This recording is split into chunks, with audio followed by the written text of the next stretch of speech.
So this is part two. But I want you guys to keep in mind that I was 18 at the time. The woman was 30, and it demonstrates her maturity as opposed to what mine was at that time. Also, I want you to keep in mind that my perception of sex and love and women were warped based on my past traumatic experience. So I need you guys to keep all of that in mind. So I met this woman, a very attractive woman. And I think she was attracted to me too because we kind of pursued each other aggressively.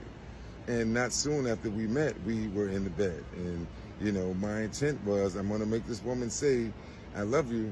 And so, you know, I went at it. And based on her response, I think I did what I came to do. But she never said, I love you. So we continue to do what we do. Almost every day, 2-3 times a day. And she never said it.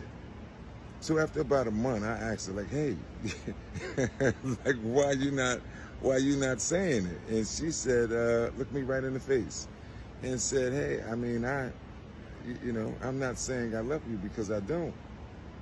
She says, I love the sex. The sex is amazing, but I don't love you. I don't know you like that. Every time I see you, we just having sex and we keep it moving. So, that's why I haven't said it. And I'm sitting there with my mouth open, like not understanding.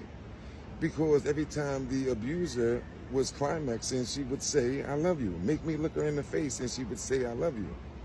And why wasn't this woman saying it? I mean, she was climaxing too.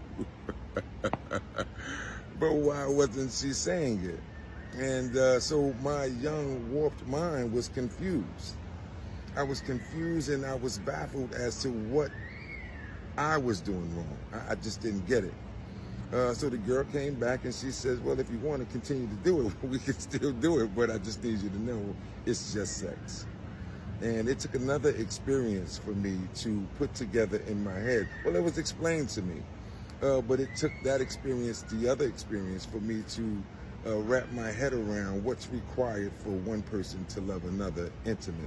Like, what are the ground rules, or what does it take of one person to deem himself or herself worthy of being loved?